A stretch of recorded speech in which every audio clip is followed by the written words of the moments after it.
Hello everyone, good morning, Feliz Años, Merry Christmas, Happy New Year's. I'm Quentin and today I'm really happy and actually really excited and a little bit nervous to start this new series with you. Today we are in Buenos Aires in Argentina and we're gonna start this first series of podcasts with a really special guest to me, really special person. I would say he's the most Egyptian guy out there. Egyptian. He's more Egyptian than Egyptian people. Today, please welcome Charlie Be Loud. Thank you. A pleasure to be here. How are you? Fine. I want to ask you something. How do you want me to call you? Charlie? Carlos? Charlie. Charlie? Yeah. Can you explain me this little story between Charlie and Carlos?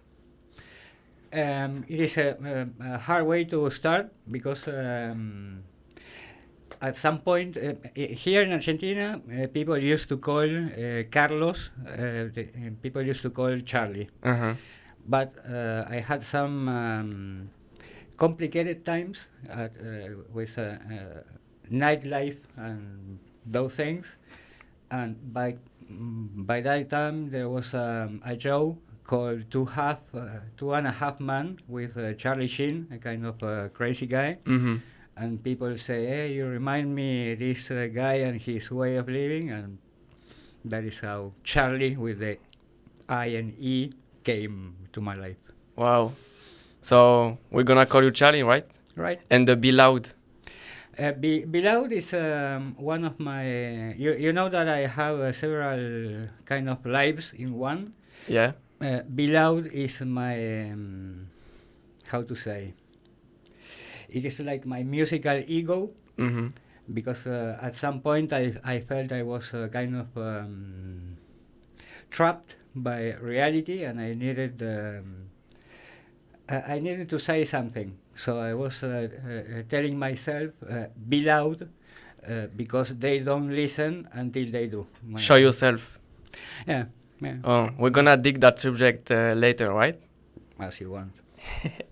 So just want to start a little bit with question about you and your childhood, and that the people kind of know you a little bit, and me too, because I think especially you. I think you still have some secret to me. So, were you born in Buenos Aires? Yep. So you grew up all your life in Buenos Aires. In Buenos Aires. Yeah. And so, can you talk a little bit of your childhood, how you grew up, and good kind of things like this? Yeah, kind of a different kid. I was more interested in space things, computers, those kind of technology-related things than being a normal kid. It was kind of a sometimes difficult life because it was hard for me to get really attached to people because the things they were talking about weren't too much interesting for me. And it is like I built my own person most of the time being alone, dealing with my... You passed your childhood with no friend kid, you would say? Yeah, but small periods of time. I didn't enjoy... I mean, I played football and do what most kids does. But there were two things. My family were kind of control freaks, so it was kind of messy. You're not doing this, you're not doing that. Yeah. And I never did really bad things, but they had that mind that... My son will be a doctor. No.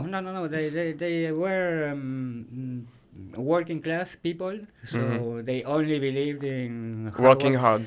Even my things with the computer, they were believing that I was spending all my time playing with the stupid computer, and You were playing video games no, I and was programming, but okay. they didn't understand what I was doing, and said, "Stop wasting your life, your time."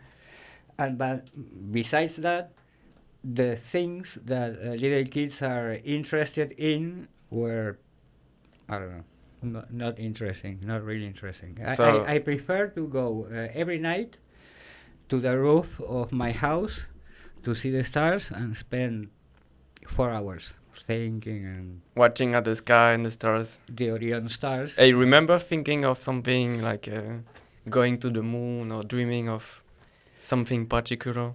No, the same thing happens to me today. It is like I don't think in anything, but I feel like comfortable just looking at the stars and Contemplating. wondering. Then a little bit later in my life, I started to get interested in astronomy and cosmology, and then I started to see all those stars in a different way. I even thought about studying cosmology. Mm-hmm.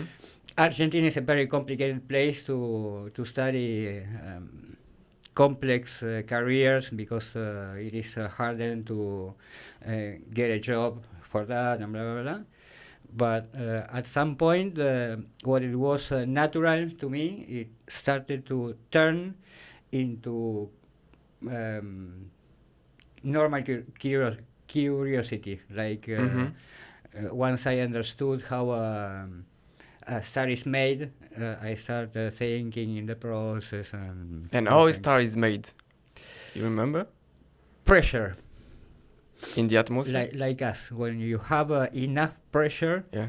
the things. The thing is that in space there is a lot of gas and particles that, for some reason, start concentrating in one point, and the moment the mass gets bigger, it puts a lot of pressure, and it sets fire.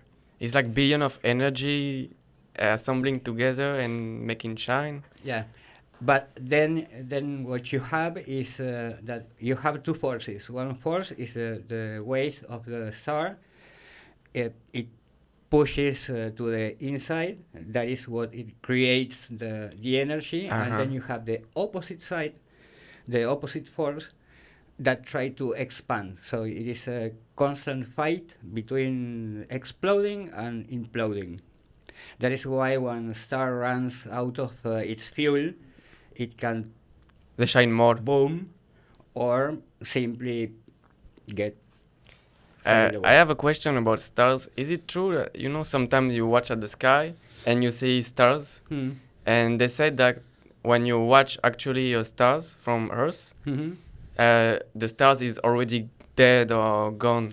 Maybe some of them. Some of them? Yeah. Okay. Because it is supposedly to be too far, and the light takes some time to get to your eyes. In fact, everything you are seeing all the time is the past. Oh, okay. Not here, because the distance is short and you see light going just instantly. But even the sun, the light we receive from the sun, it is, I don't know, but a few minutes late. So maybe we live in the past. Who knows? Sure. No, but that is what do you know the Hubble or those telescopes we have in space? I had a little one when I was kid. Well, Never used. These ones are bigger, so they can see a lot of distance. So it is a way to see how the universe was when it was younger, because we are receiving light from far, far away. And all these Galilei guys did with a small telescope. Pretty sure some alien stuff, no? No, I mean, that is a fault. There are some things that are hard to explain. However, it is like people there have a lot of time at their disposal, like me when I was a child, and there are some things that are easy to understand. For instance, at some point, you see that the sky is full of stars, but not all of them are stars. You can see even planets from Earth. Venus, I guess, no? I remember when I was a kid. Almost every planet, major planet, Venus, Mars, Jupiter, Saturn, they are visible from here. People spending a lot of time looking at the stars realize that some points had a weird shape and colors. No, movement pattern. Okay. You see the Orion stars, for instance, they always go the same way. Yeah. But some points do kinds of strange shapes. They say, what is that?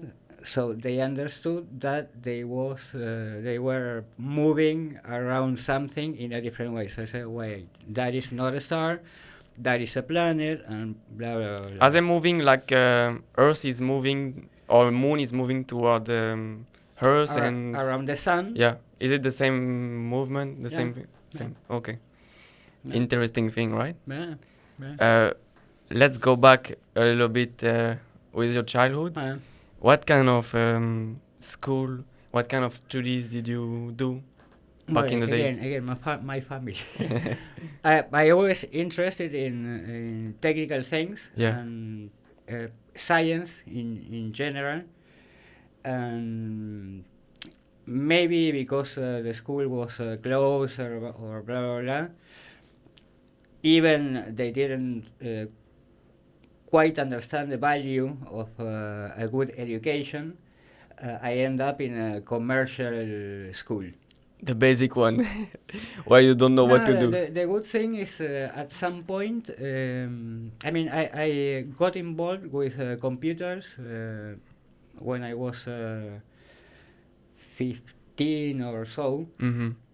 All the personal computer things started to explode in that date. Yeah.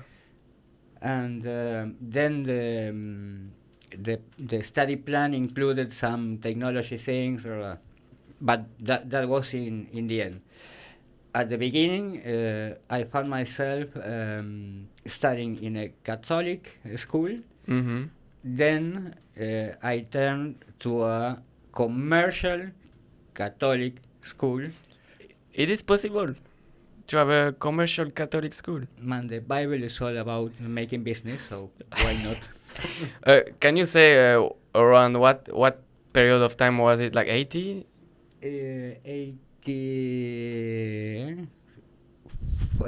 84 to 88. It was secondary school here, and but I already told the story of suddenly understanding that I was making decisions, important decisions for my future, that I wasn't aware of. So at some point, I told you the process here of Catholic Church that you first get first communion. Yeah. At what age? It's like 7? 7. Yeah.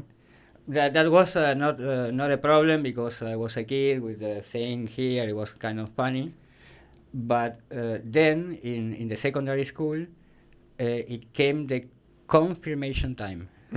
So one priest congratulate myself, saying, "Wow, well done to confirm your faith in God," and he slapped me as part of the process. And at that point, I said, "Whoa, what is going on here?" I didn't choose anything of this, and from that point on, I became what I am today. Like anti-religion, maybe, or against religion. Against a lot of things, but the most important thing is trying to understand what I am doing, trying to understand that I am doing things because they are supposed to be done, or autopilot, or whatever. So all my life from that point was choosing every day, do I want to keep going to this work? Do I want to keep studying this? Do I want But wait. all the You were very young already, no? Man, you almost know me, and it is like my conclusion up to here in my life Yeah. is that I always do everything upside down. I was kind of an old guy when I was 15. 10, yeah. I told you that in my 20s I used to drink whiskey with all furniture. Like, Cigar. Yeah, that too. So there is always a step of difference between you It is and... like all my stages are mixed, and What happened when you were a kid? You fell off somewhere, or again. you fell off with your head on the ground, or No. something? The confirmation thing, Yeah. it was kind of, hey, wake up. Yeah, Mm. I became like an adult. I didn't have any traumas or Yeah. serious thing. Sometimes I was about to die, but in funny accidents, as the one with the bike Funny and accident. blah blah blah. But I don't know. It is like this overthinking or over evaluating was always present in my life. Wow. But the thing was that it is not like when I was 20, I wanted to be a grown up or a sir or nothing. I just felt like it. And that is a thing that made a lot of complicated things in my life regarding trying to communicate with people my age. When I was a kid, I prefer older people. Now I prefer younger people. So it is like my life is really kind of... Well, welcome to the club, because I feel the same. You still have time.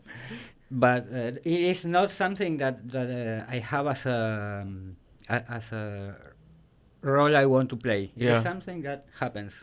I feel like, I don't know, I don't want to do normal things. Today, a lot of people criticize me, saying, hey man, you cannot do that. But that is what I feel. And what I learned in that phase of my life was to be aware of my needs. What I want to do. Now, for instance, I feel quite comfortable saying I don't want to do anything. And I'm okay with that. Even the social pressure saying, oh man, You need to have a job, you need to do this. But it's something you feel. In my 20s, I spent months and months sleeping 45 minutes a day, working. A kid not... You were only sleeping 45 minutes a day? Oh. Yeah. But because I felt it. It is like I was enjoying... Your life? My life was almost about making myself better at the things I like. At that point, it was technology, computer programming, dealing with very complicated projects, but it was kind of natural. And that is the... So to sum up, you started in Catholic school. Yeah. You started understanding that it was not your things, that people try to shape you in a way that you didn't like. And so then in your 20s, were you working? What were you doing? I started the university. Yeah. But as I advanced a lot by myself, at some point I said, okay, what I'm studying is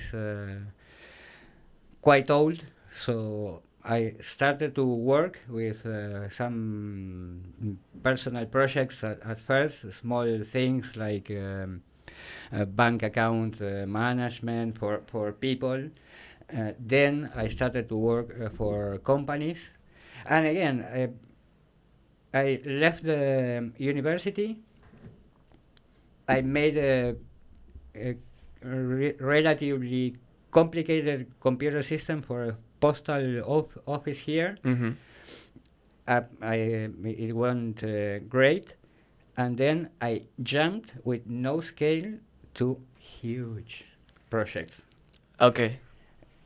I mean, only one time in my life I felt scared. I wanted to get into the telecommunication world, and I said, okay, this is too big to me, basically because you have to use huge computers with lots of levels of information. Computers are not what they are today. They were huge in size, but the power was. So I felt like I don't know if I can make this jump. So my first trip was to the U.S.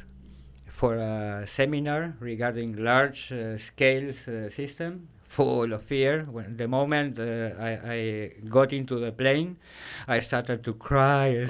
Was it the first time you were traveling out of Argentina? Yeah, in 1996. But my first plane, my first plane trip was to the U.S. Wow, directly, alone. No scale.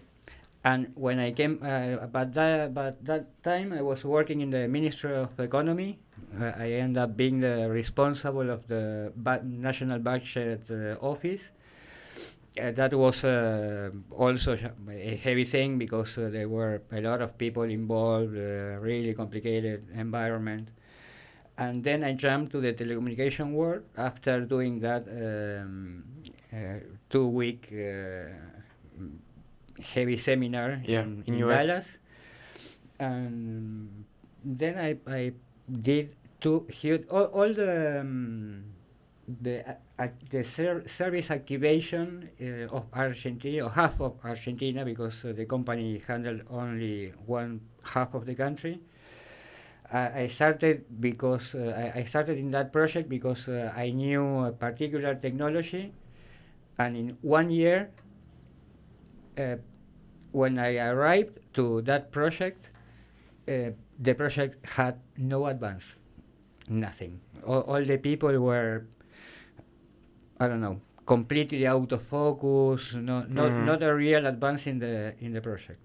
And those things are what they call mission critical systems that they cannot fail. They are pretty huge pressure. Yeah. And I started solving one thing, and after 1 year, I was leading the project, but not only technically, but also managing the people, the expectations. Like a manager. Yeah, my manager. I met some awful but really nice people in the end. Yeah. Because when my manager saw me in action, he called me Carlos. Thank you, Carlos. You are here. Now I am going to finish my master in the university. Bye-bye. Take care of everything. The guy used to disappear every day. They throw all the thing to me. But it was kind of effortless. If you say, I mean, most people here follow a path each time, getting a little bit higher. But me was like skyrocketing. Yeah. Lots of fear, but I like it a lot. So everything came like, I don't know. You did it, no? Yeah. And did you enjoy that period of time of your life? Was it fun? Or? That is also part of my discovery process as a person. At some point, I was my mind, what I wanted to achieve, I made it happen. But at some point, I started to understand that, okay, maybe I can do whatever I want, but the decisions I make or where I put the focus is not the thing that is making myself happy. Okay. I always try to understand what's the impact of my action. for me, that project was kind of, I'm a genius, thank you. I was, Ego, feeding your ego. but awfully. You know, back then Argentina had an economical uh, law Yeah. where 1 peso equal $1. $1. Wow. So expensive champagnes were not that expensive. So you drink a lot. No, each time the office was an entire floor full of people, lots of pressure in companies. There are envies and a lot of things. So my motivation of creating a very good working environment with my group and making all the rest my enemies motivated me to, after each delivery, I went, bought bottles of champagne, in front of everyone. Yeah, we made it, and we had a huge pyramid of empty champagne bottles. But I mean, that was great as an ego thing. I can make whatever I want, great. But for instance, making all the service activation mostly automatic meant that 3,500 of people ended up without jobs. In the US, that is a good thing because it is an active economy, and once you get your job, it's an opportunity for you to open a company, blah, blah, blah. Argentina is a different story. Then I started to feel kind of guilty about. I mean, I wasn't the one that decided that that system should be built to save cost and blah blah blah, blah. But I was a part of it. So that thing started to play things in my mind. And then with other projects in the future, I had a worse feeling about it and said, I don't know if I want to. I mean, I proved myself, but I'm not sure if I'm happy with the end result.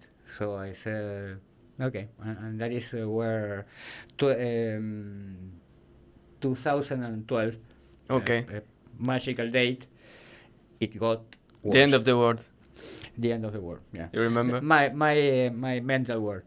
But at that point, I was, I think I reached my, in terms of status, sometimes money too. You were at your top.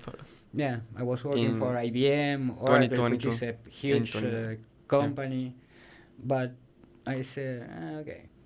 So what was the turning point where you say, I'm becoming someone else that I don't like, or I don't like working? It is like a lot of details. What I told you about the car. Yeah, so you had that Mercedes, right, Yeah. at that time? But I mean, I'm a F1 lover. Ayrton Senna to me is a huge idol. I kept crying 10 years After he died. each 1 May, the day he died. And that is what it motivates me to buy a Mercedes, because that Mercedes was presented with him. Okay. It is like Mercedes used him as a Marketing. Yeah. And at that point, I was extremely enthusiastic about celebrating the engineering capabilities of humanity. And Mercedes-Benz is something amazing. And those were the reasons why I bought that car. But then I noticed women treating me different because of the car, managers treating me different because of the car, and I said, what something the hell wrong. is it? Yeah. So that, the guilty feeling of destroying jobs, or it is like a few things that were falling into its place. Same But- like the Catholic school, right? Where you start. That was more shock. Yeah. It is like, oh, I understood that this is wrong, but in that thing is like maybe because I liked it a lot, and it wasn't something easy to say. Okay, I want to get rid of this because religion is not something I made. All the other things are things I made. It wasn't easy to say, okay, I want to drop it. But at that point, I also started to pay attention to the stomach and What was happening? feeling bad the moment you enter Uh-huh. your place of work, or listening, which are the motivations after the project, and say, I don't know. Like your body, your soul was sending you Yeah. signal that get Yeah. out of here or Yeah. something wrong. Mhm. And so you decided to. But there is no a single point. Yeah. Because at some point I said, okay, this last phase was even more exciting at some points because I turned more into the pre-sales area. So you understand other aspects of a project, pressures, interest. I even got 2 times threats to my life because I was willing to solve a problem, and the companies were wanting to get money no matter how. Wow. And I kept going with my own motivation. So I said, "Wow, man, this is exciting." Blah blah blah.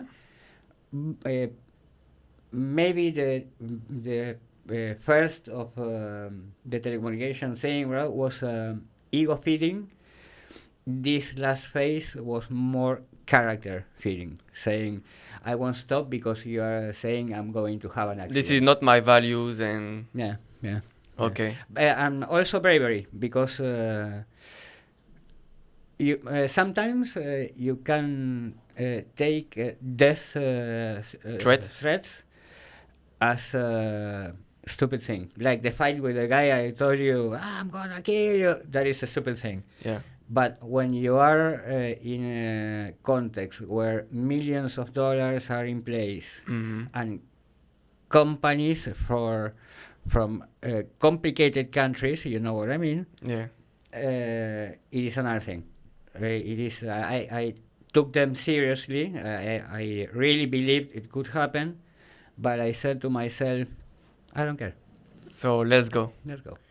So. And it was at some point, at some projects, there was me, another guy, against The world. 200 inside the same company. And I kept going. It was great for my character. But in the end, again, I said, what for? Oh, those. When you start, that is the thing. When you start asking yourself, what for? That is where the troubles begin. Because it is easier to keep enjoying your success or whatever.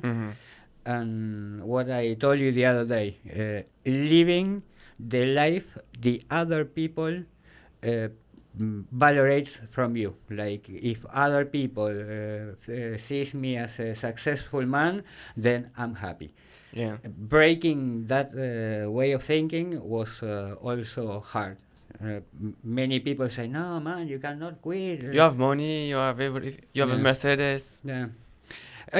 Even in the end, it was like people telling me, "You won the position against the entire company. Now you have a lot of control. How can you quit?" And I said, "Man, I feel bad. Bye-bye." But those people, they are not understanding that money, position, power, everything, it cannot make you happy. It is not easy because during a lot of time in my life, I had the the same way of thinking. I said, okay, I'm great at technology. I have a energy that no one else have. I can make things happen. Blah blah blah. That has a value, and when you get the money in return for that, you feel even stronger. Blah blah blah. But at first you enjoy it because it is like a medal. I made it, yeah. Yeah. But then it is like Something missing. yeah. I hope some people will understand one day that it's not everything. To be honest, and regarding all the weird things we talk about, blah blah blah. This last year, I spent a lot of time talking to a lot of different people, kind of people From different classes yeah, and yeah. And it is like almost everyone understands everything, but no one wants to talk about it, to think about it. It is like something we cannot say, like some. for I'm instance, not gonna say it. for instance, in the pressure to do something useful with your life, to have a job, to blah blah blah blah. A lot of people do it because they have to survive or Security. just because they have to. But the moment you start talking freely with people, maybe because of my way of speaking, people is less concerned that I am going to judge them, that you have to Judgment. Mm-hmm. But we all understand, but they say, oh, we have to keep going. It is like some people gets trapped in the survival thing, or the poor people is like trapped in the survival things. Yes, 100%. People with better positions are trapped by friends, other families. The Yeah. other family bought a new car, a new house. I need to buy a bigger Status, house. or you know the Maslow pyramid. Well, the Maslow pyramid, where at the bottom you have the primitive needs, eating, sleeping, having a place, and then you have new needs, like you were talking about. Needs. Yeah, and Because that we don't really, we can survive without it, right? So I want to ask you, this is where your like kind of independent life and project started, right? After that, I took the first musical impact. Mm-hmm. After the big companies, I felt like I had something inside. I didn't know what. It was a weird experience because I got sick, like a heavy cold, lots of fever, and I remember that I don't know if I was sleeping or those things when you have a high fever. Hallucination. I saw my arm in flames, but flames. Wow. I watched my hand and I said, no, not yet. And I fell asleep. The other morning, I wake up normally, feeling good. Yeah. I was walking in the street and I found a little plastic guitar. And that caught my attention. I said, maybe I need a guitar. I bought a guitar, but not to study anything, just to play and see what happens. At first, nothing, because guitars are very complex to master. Yeah.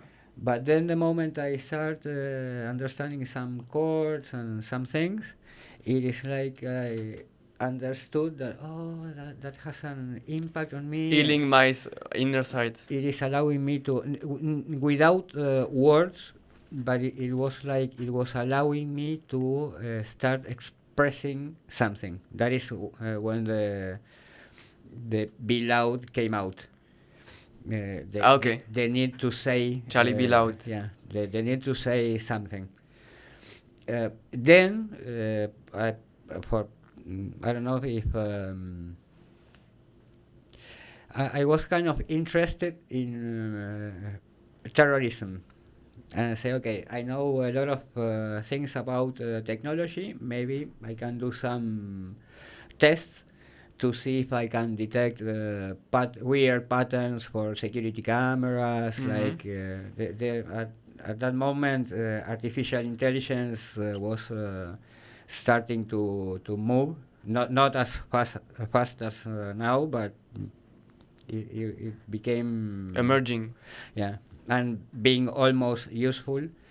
So you can sometimes detect things like a person leaves something and then goes, and that could be a lot of things. And once I got into that, I don't know how, my girlfriend, but that time told me you need vacation. I say no, I don't want vacation. You need vacation. No. She bought tickets to Iguazu. So, for those who don't know, can you explain what Iguazu is? For me, it is like plugging yourself in electricity and saying, "Okay, I'm new." You find your nirvana place, Yeah. your even place. But then I was in a really, really bad mood, saying, "No, that is a place for all people to go on Like Miami. vacation." Yeah. No, at some point, Iguazu wasn't that internationally known. Okay. At some point, they declare Iguazu Falls as one of the marvels of the world, blah, blah, blah. Then it started to be what it is today. But before that, it was kind of a local tourism site. And I said, no, I don't want to go, I don't want to go. No. Well, she managed to make the trip, and the moment I put foot in Iguazu, I said, whoa. All place. Everything. And for those who don't know, Iguazu is like you have to visit them. Yeah, sure. A big. How many waterfalls are there? 100, almost 200. It's like a huge places between three countries, Brazil, Paraguay, and Argentina. And you can find huge waterfall like in Canada, the Victoria Falls, but in a way bigger and better. And it's classed between among the most UNESCO things, right? Yeah. It's you had to visit, right? Yeah. It is a place where you can find yourself. That is my best. But the moment is the thing is, I was really upset of stopping what I was doing. Yeah, going on vacation. Taking a break. But it is. I'm not lying when I said the moment I touched the soil in Iguazu, it was like wow. Is it magical. the energy or what the? I mean, there is a lot of people that happened to me even before going to the falls. The falls are huge energy push. They say that in that place there are lots of crystals, and the amount of water. There is a kind of explanation that we are being bombarded by ions or some particles from space, that the moment they rebound in water, they change their polarity.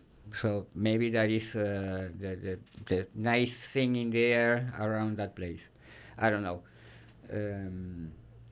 Maybe it is one of those weird things in life. Energetic portals or energetic place. Or maybe it is really my place. I don't know. Yeah, it for can some be. reason, but it was really amazing. So in one of the excursions we made was GUIRA OGA. That is an animal rescue center I mean, there is a lot of Iguazuis. You have the falls, and you also have a huge park full of wildlife. This is one of our reserves of wildlife, and the route is like crossing the park. So there are a lot of accidents involving wildlife. Maybe a car is lots of cars and buses going fast because they are all in a rush to go to places. Yeah, we're in South America. So.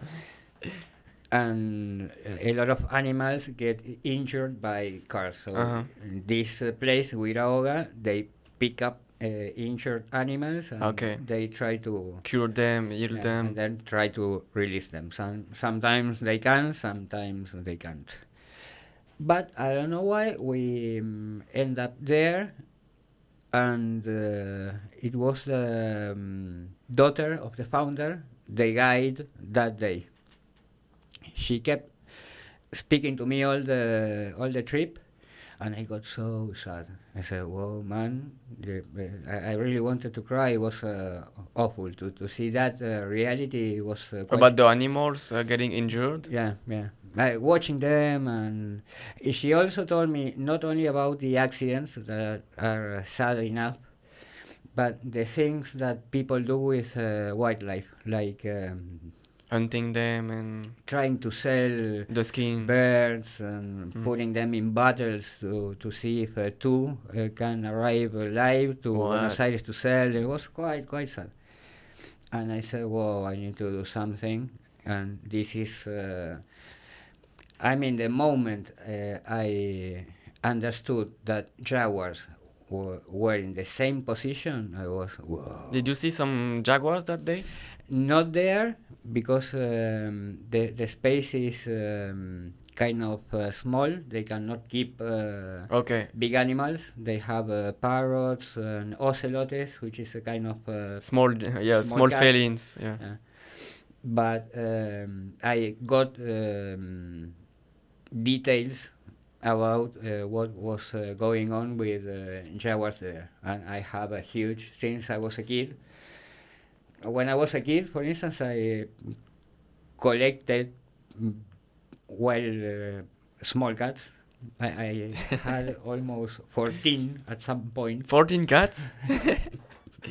I started to feed them. That's why you look like a cat. And they came.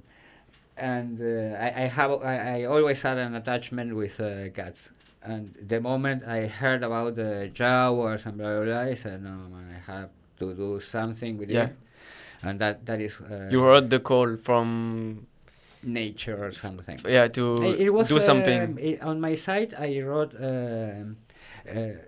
anger and sad, because I really felt those things. I got really, really mad at people for ignoring the situation or doing bad things, and also sadness. It was really, really hard. That chat to me was extremely sad.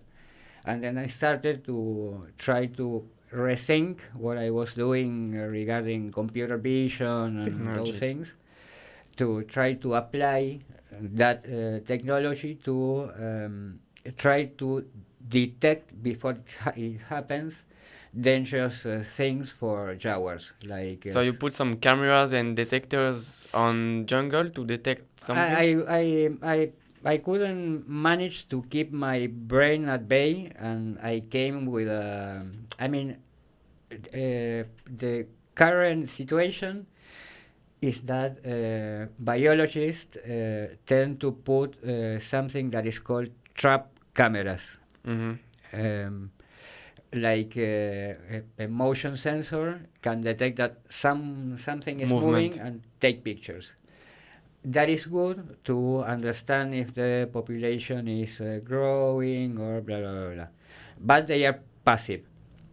I came up with a network of cells, of intelligent devices that understood what could be happening, and talking to the cells inside, like, okay, there is a sound of a boat here. It is not supposed to happen. So this notifies them to pay attention to see if they can see a man or a jaguar, to send messages to. Wow.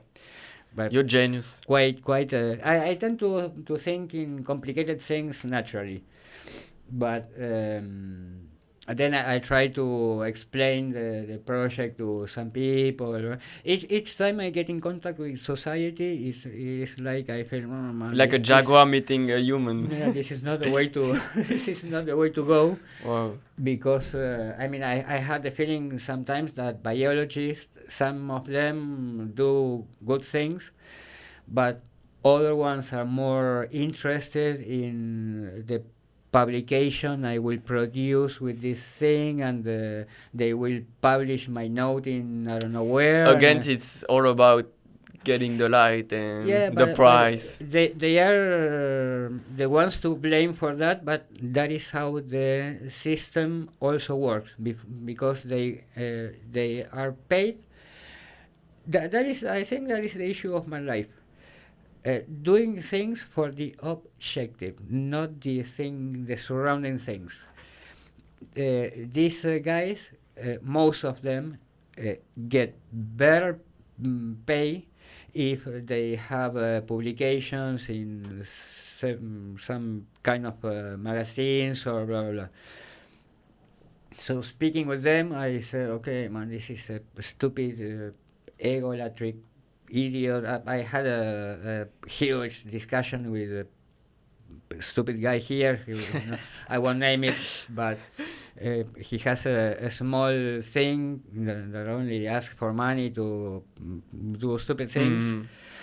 And it is like they all protect their own thing, and they are not willing to cooperate. And I said, okay. So then I started to try to look for funds outside of Argentina with big conservation organizations. Then again, I started to see that they were more interested in feminism, in this thing and that, instead of the thing I wanted to do. And I don't know. But then I had to stop it because of Argentina going again into crisis. I was working with some things from Sony, and they liked the idea behind the project and invited me to the US to display some of the sensors, blah, blah, blah. When I came back, I tried to gather as much money as I could, selling things and a lot of things, to go to Iguazu and stay in Iguazu. I did that. When I came back to Buenos Aires to make the move, then the pandemic started, and so a lot of things prevented me to say, okay, I can keep Maybe going. it's not the right path. It was complicated because during the COVID I wasn't able to travel. All the inner borders in Argentina were closed. But I took advantage of that thing, trying to contact lots of things outside Argentina, blah, blah, blah. But then, as the project was so complicated, the things I used are all from outside Argentina, so they got really, really expensive here because of the dollar. And I said, okay, that's it. Let's go back to music, which is the thing that meditating. Yeah, it is like music to me is like maybe preparing for the next battle. It is like where I rebuild myself and keep going. I don't know if I imagine myself as a musician because I don't want to entertain people. Those things are not for me. But it is like I find my peace of mind or new, especially with acoustic guitars, because it is like vibration. Yeah, the frequencies. Yeah, it is. It helps to align, and so I am in the process of seeing what kind of thing is the next one. Where can you go with your music project and? Yeah, And to close the jaguar and working chapter, did you manage to see jaguar, get close to I them? did it. It was quite for sure how artificial intelligence work in that scenario. You need to have a lot of, in my case, or pictures or sounds to train a model. So you collect a lot of jaguar pictures. Mm-hmm. You build a model, and the model learns about How to recognize? all the. I couldn't get enough, in part because biologists are like, I want to share my pictures with you because I don't understand what you're doing, or blah blah blah blah. So I said, okay, go on, go on. Sorry, you got it.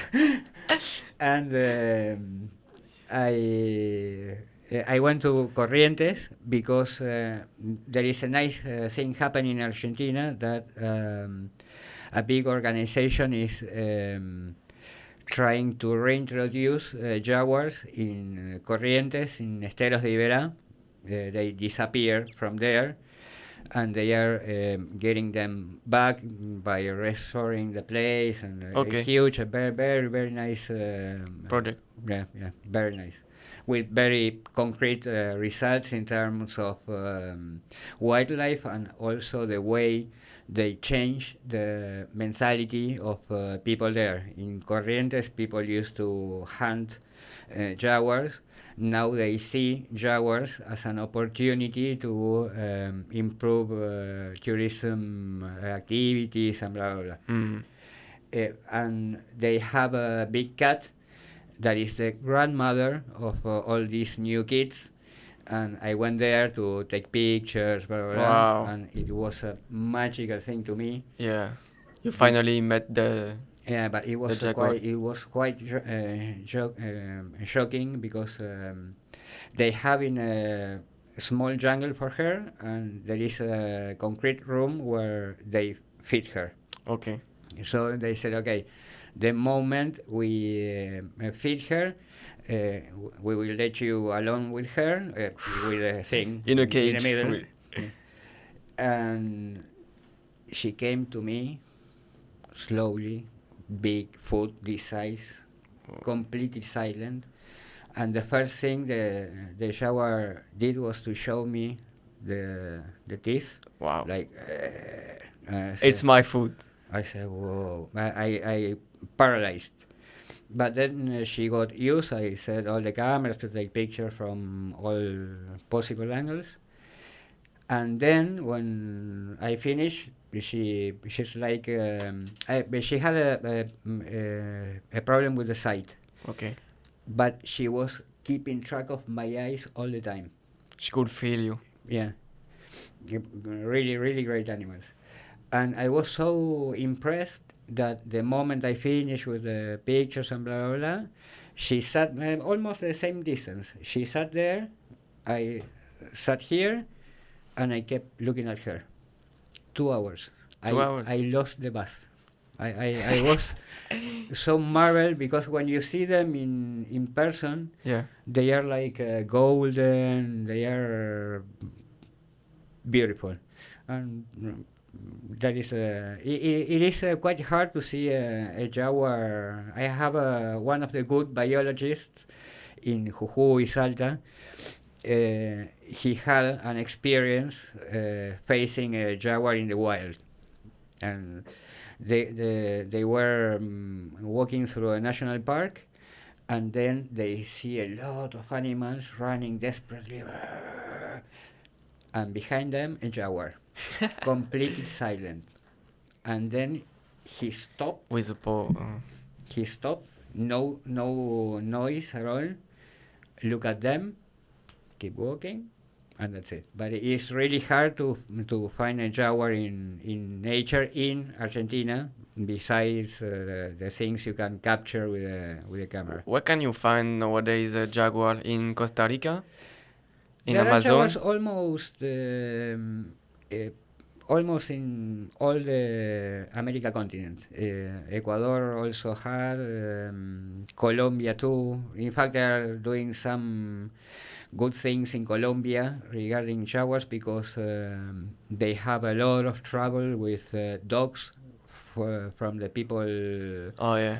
growing coffee, and they are making like a jaguar friendly label for coffee. They're and training blah, the blah. dogs to be nice with jaguar. No. They capture them and they release them. Okay. That is the way they better than saying you kill my dog, I kill. That's what they did in France with birds and wolves. They killed them because they killed the sheep. But the world is quite sad. In Argentina, there are some things that are really complex to understand, like pumas will face the same fate as jaguars because here in La Pampa or those places where there are lots of people growing cows and even they hire people to kill pumas because they attack cows. What they don't, I mean, it is hard to, a topic hard to address because some food producers are quite small, and if a jaguar kill the only cow they have, it is a crisis. Complicated wildlife against The bad thing is we keep pushing the landscape to the zone. We go into the territory of the animals. Here in Buenos Aires, the place I mentioned you, Tigre. Yeah. It is called Tigre because jaguars used to live even here. Now they are in a small spot in Misiones, in Iguazú, and the north of Argentina. 5% of the original territory. So it is something that is really hard to stop because protect our jaguar and our lands, right?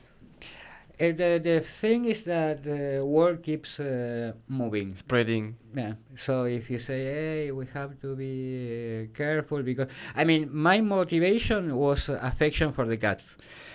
But the truth is that when you don't have the bigger predator, everything gets messy because small animals start doing stupid things with trees. The trees get deteriorated. Then the birds doesn't like the trees, so they don't bring the seeds, and there is a lot of things that end up destroying the place. These big cats are called like architects of the environment. They are important, but people doesn't care about the long-term thing. Everything now. Yeah. I don't know. Well, let's shift totally in a different subject. You do mention a lot of sign and awareness about a lot of things when you were younger. You felt different and blah blah blah. I want you to ask, did you, how can I say this? Discovery. Yeah, at some point of your life, did you felt something, we call it enlightenment, but maybe it's... you know that I have, for some things, I have a huge ego on the things I do. Enlightenment is like a huge word to me. Yeah. During all my life, maybe I'm paying more attention now than I did before.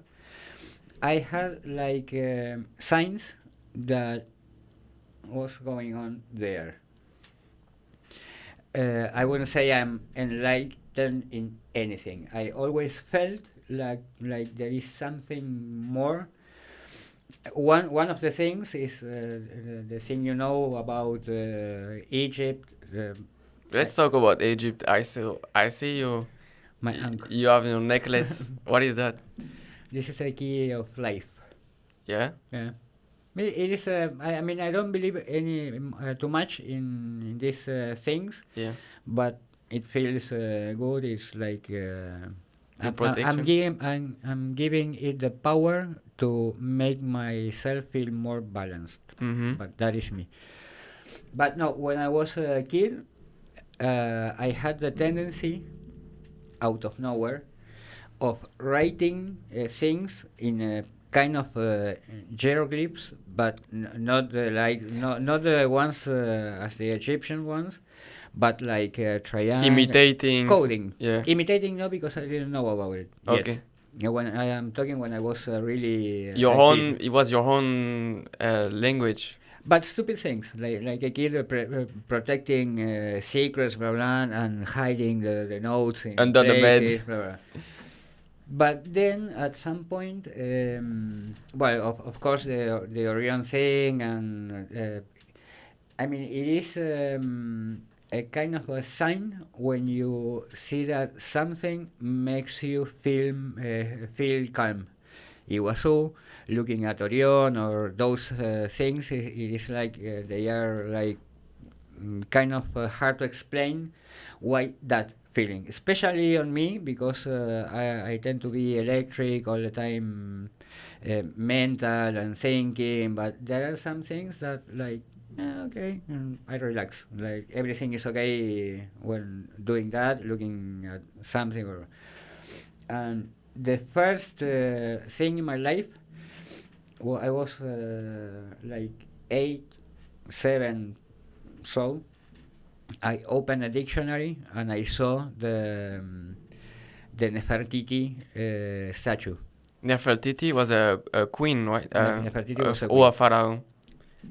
They say, I don't know, the story in Egypt is quite difficult to understand. Religion again. At some point, the pharaohs were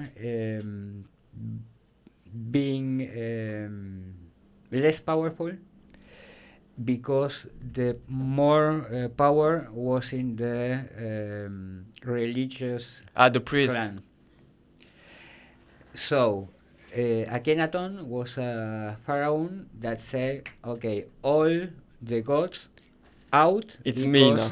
No, because this new god talked to me, and it was the same kind of aspects of a god, but in only one. I remember he reformed all the society Yeah. and the way of believing and Yeah. and living. Yeah. Okay.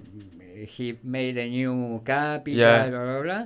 Nefertiti was one of her wives. And the thing is that the changes he tried were so deep that the coming pharaohs were trying to destroy all the evidence. So it's really hard to know. Some people say that Nefertiti was a kind of woman in charge, Mm-hmm. but Who knows? yeah. But I saw her picture and I started to cry with my heart broken, like Wow. fell in love instantly with that thing. And I still remember today. You were a kid, right? You were 7, 8. Yeah. Wow. I never kissed a girl, nothing. My first contact of love with a woman was through Intense feelings. quite intense. Wow. And hard to understand because 8 years crying, feeling pain in your heart. But then I understood those feelings. In that moment, it was like I wanted to cry, and I felt like some pressure on the chest. Then, maybe in my 20s or so, I was looking at a Discovery Channel show, and they were displaying the pyramids. And suddenly I had the feeling that I knew how it felt, that shadow feeling in my arm. A really strange feeling. Back then, I was a strong believer about genes, evolution, natural evolution, blah, blah, blah. And I said, well, maybe all the information is stored somewhere in my brain. I have some memories. Yeah. But you know that when the brain is not like a computer, it is not like there are some slots where Maybe more like a transmitter, it transmits the information. The knowledge is built physically, Uh, connections. It is like this means I learned something, this means I broke some. When the baby grows, it is supposed that cells only can duplicate themselves, and when you get born, your brain is not empty. You have a lot of structures from who knows. So I was saying, well, maybe there is some thing that I can access sometimes, like my fears of spiders, or there are some things in me and everyone that they are hard to understand, but they are there, like instincts and that come to you with your brain. mm-hmm. So I was thinking, okay, maybe that is. I always try to avoid thinking in other things. Sometimes still I do the same Like thing. you were like keep thinking logically and Yeah. not in a other way that maybe now you. The problem is that I kept ignoring a lot of things. A lot of people, my entire life, a lot of people, random people, said random things, and they all pointed to the same direction. And what was that direction? A girl saying, "Wow, you have a huge aura. You are meant to do," or a lot of tips. I thought it was like the big revelation. No, not big revelation, but some hints that Something there is behind. something more. Mm-hmm. And but I always when I found those type of person, I protected myself like this. I don't want to. Keep talking, but thinking, oh, what a stupid. That is the truth. But also in Iguazu, I told you that at some point it is like the messages and people and frequencies started to get compressed in time, and the messages were direct. No. Yeah. Okay. Messages. No obstacles. No. Yeah, I mean, the people I met in Iguazu. I met a blonde girl, quite special. That Can we talk about those people? Maybe because they help you in your spiritual way. it was like even here before I went to Iguazu. I mean, lately there was one girl at the planetarium that made the numerology analysis on me out of the blue, completely out of the blue. I didn't even like the girl because she had a lot of tattoos, the hair. I said, well, okay, but she started to talk at me and made an ancient numerology. I don't know what. Then, before going to Iguazu, also a girl saying, "Wow, man, you are kind of stupid because you can do several things and you are not realizing them." Like I told her the moment I had a kind of extra focus, I started to draw a painting about Egypt. Yeah, automatic pilot. Like you were a guide from. I don't know. In trance. That is what this girl told me. The thing is, I wanted to paint. I never paint. I don't know how to paint. So I found in the street a huge white block. Maybe. Manifestation. Maybe. And I bought some things to paint. Mm-hmm. And I kept 24 hours straight doing the painting. Yeah, in trance. Well, the song Yeah, you wrote some song with your gave to guitars. you also was looking at the mask of Tutankhamun, felt sad again, and started writing a song about not saying that specifically, but the need of the return of Nefertiti's statue and the mask of Tut back to Egypt. But it was like. So you start feeling some really strong emotion and feelings about Egypt, Nefertiti. But basically, my thing is in that direction, or Tut, or a lot of people call me Tut. Tut was a god, right? And Tutankhamun. The son of Akhenaton and Nefertiti, or I don't know how. And how was your feelings with him? Because I know you told me at some point you had some hate about someone or something because you wanted to protect Nefertiti, right? I don't. I had I mean, the Akhenaton figure to me is kind of something I don't like because I always had sympathy for some gods of Egypt, like the Horus, for instance, pursuing good values, and they are quite romantic and noble figures. And this guy saying, okay, out, and now this is the thing. This new god. But I still have some kind of a thing with Nefertiti or Akhenaton or Tut, I don't know. And I don't remember. So you had all those feelings that. And the painting. So I started to paint the pyramids, the Nefertiti, of course, Horus holding the arm of Pharaoh. Wow. And in the back, all the religious institutions, all the Vatican, the things in Jerusalem, oil towers, the desert, all full of oil and blood. Wow. A strong. What does that mean?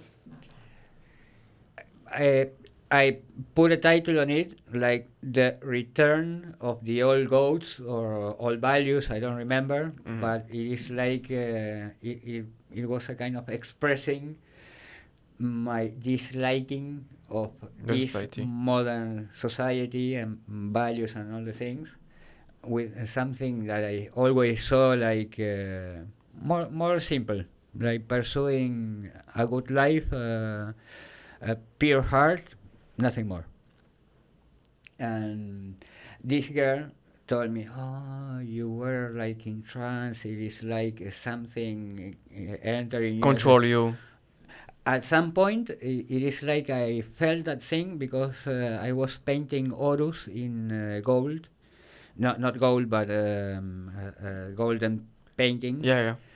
I was like, this is gold, but frenetic. Horus. And at some point, I was in a very bad position because the thing was big. And I looked at a small pyramid I had there, and I said, please release me because my back is killing me. But I felt like that I needed to finish it, even when at some point I was enjoying the drawing. But with that experience, this girl told me, no, that is you can canalize things and blah, blah. I said, yeah, sure. Did you meet her in Iguazu? No, before going to Iguazu. 6 or 8 months or... the girl from the planetarium? Another one. A lot of people came... you met her, giving you messages. Hints. Another guy called Richard also, he's one of the guys calling me Tut, saying, no, man, you can do this. Yeah, man, yeah. So you were kind of accepting, but also you didn't want to go into that way or to believe so. It did. With my mindset, nothing makes sense. Nothing.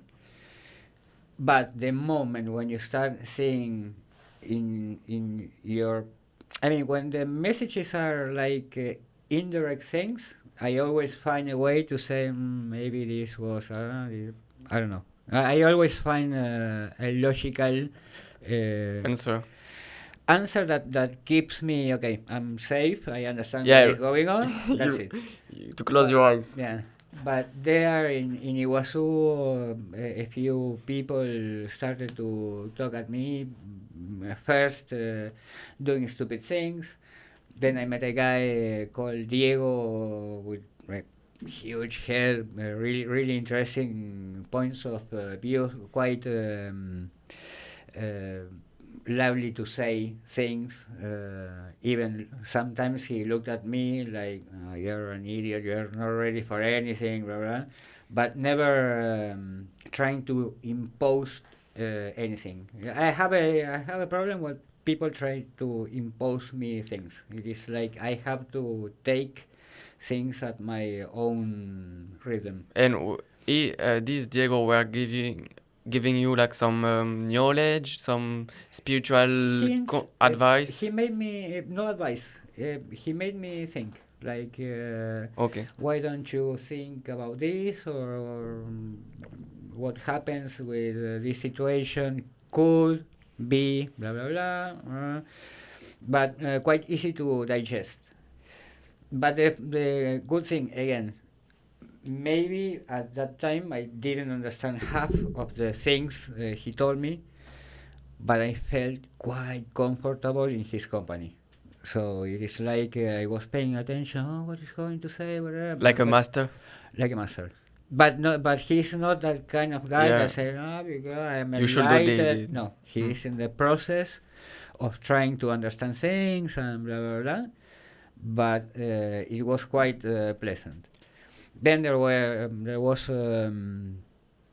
some of them were kind of fake to me, because today is like a normal thing. A lot of people talking about Spirituality. Yeah. Can be a business now. Everything is the universe doing this, blah, blah, blah. But then I met two weird guys. And I mean, meeting you and another girl, blonde girl that looks like an angel, Yeah. was kind of something that made me. That was the Wow. click, you think? Yeah, The turning point. a turning point. Because not because of the. At first, the things we talk about wasn't wow. But I don't know. At some point, this girl touched me here, and I said, I felt like Solar plexus.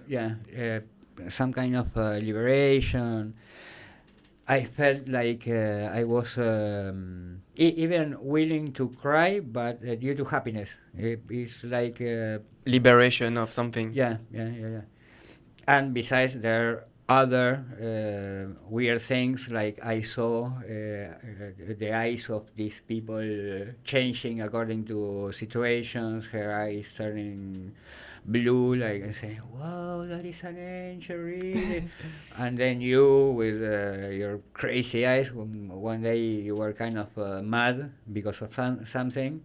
I went to talk to you, and I saw like flames in your eyes, willing to So you start kill me. You start saying mystic things. Yeah, but instead of saying what the hell is going on here, and or getting scared, it is like Diego and other things help me to open my mind and enjoy, and saying, okay, this is a kind of movie that this girl eyes turn blue, this guy has flame in the eye, okay, that's fun. But it's like I don't know if I learned, but I opened my mind saying, okay, there are a lot of things that I cannot explain, but they are real. It exists. Yeah. Maybe like But they were one after the other. It was like step by step. Step by step. The message, the conversations with you were kind of brutal.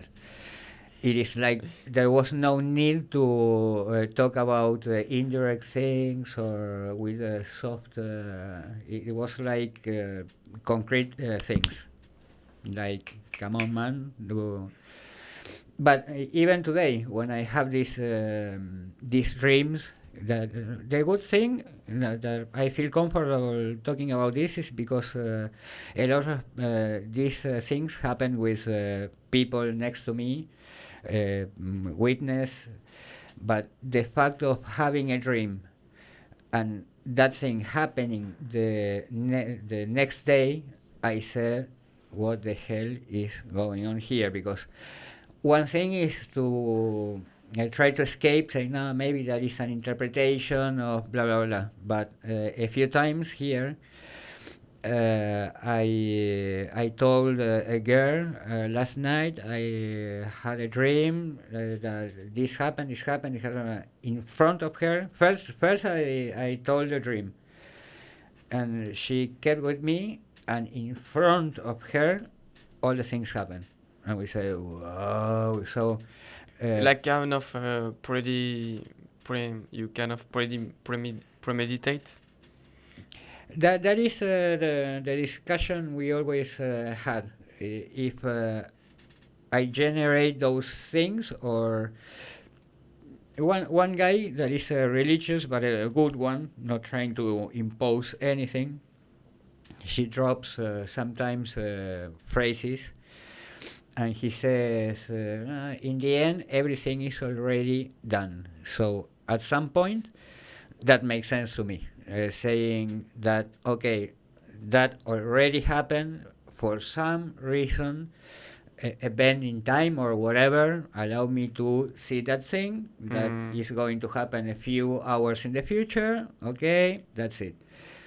Sometimes I believe you can attract things into your life, but most of the time the things I told you about, asking for money to buy 2 more tequilas, and 5 meters ahead Can we talk about not especially the tequila things, but can we talk about the like creating our own realities, or the way like manifesting things, or I mean, can you explain, can you give us your perspective, what you think about attraction law or manifesting by things? now I'm kind of believer of that. I'm not in control of it. Each time I say, okay, now, I want to happen. Complicated things, it is hard to those things happen. In my previous phases, I did everything I imagined, but in my mind was, okay, that was hard work. I went for the US for the training. I made it happen by doing concrete things. Action. Sometimes with stupid things that I really, really desire. Example, I might desire now to have $10,000. Mm-hmm. I need them, but it is like there is something missing, because when I wanted the money for the tequila, it popped up instantly, because I was like a kid saying, come on, I want to You need to feel deeply to your soul Exactly. the needs to Exactly. recreate, to manifest something. I mean, 6, 7 times it happened in my life with small things, but that I really like a certain type of belt that I end up finding in the street, or small things. But by now, all I'm positive about is that when you feel, think, talk, maybe you can make things happen. I mean, no very complicated things, but maybe you say, oh, I want a ring because, blah, blah, blah, but talking about with love and blah, blah, blah, maybe it can happen. I mean, a few times happened to me. The other thing that I also told you is how easy is to, I don't know, create or know see things that makes you feel fear. I told you about the big spider in Iguazu, and I'm still thinking what happened there. So you were like afraid of spiders, and you, Yeah. to sum up, like you. Some people say it is a past life trauma because it is really hard to understand the level of hate I feel for spiders. I want Okay. to kill them. Oh. Once it's dead, I keep insulting them and killing again. Out of control. Killing all the life of the spiders. Yeah. So you imagine one spider one day over your bed, and the next No, day. in Iguazu, the floor and the door had a space. Yeah. So I already saw some big spiders there. Bananeras, a awful thing. Okay, spiders from banana tree. Yeah, the black ones. And I saw the door and I imagined a big black spider getting inside my room. I saw it but pretty clear because I know the spiders. I was looking at them. And the next day, a huge spider entering below the door in the same angle I imagined. So you can say my fear, because I felt awful when I imagined that situation, attracted that, or it was supposed to happen, and for some reason, again, I was able to say, maybe that will happen, but I don't know. Can I tell you my perspective? I think that, like you say, we create our own reality, and I think that we can create it consciously or unconsciously. And sometimes, we kind of feel some fears or whatever inside, and we make it happen. Yeah, and could be. And to, I don't know, to learn and to challenge us to not be afraid of spiders or. I don't know. Let's see. Wow. And We are running out of time. Okay, so we cut and we make a part 2 Maybe. later. Who knows? Okay. Well, see Or you later. in a month when we materialize a few, not spiders, but other things. Well, see you later.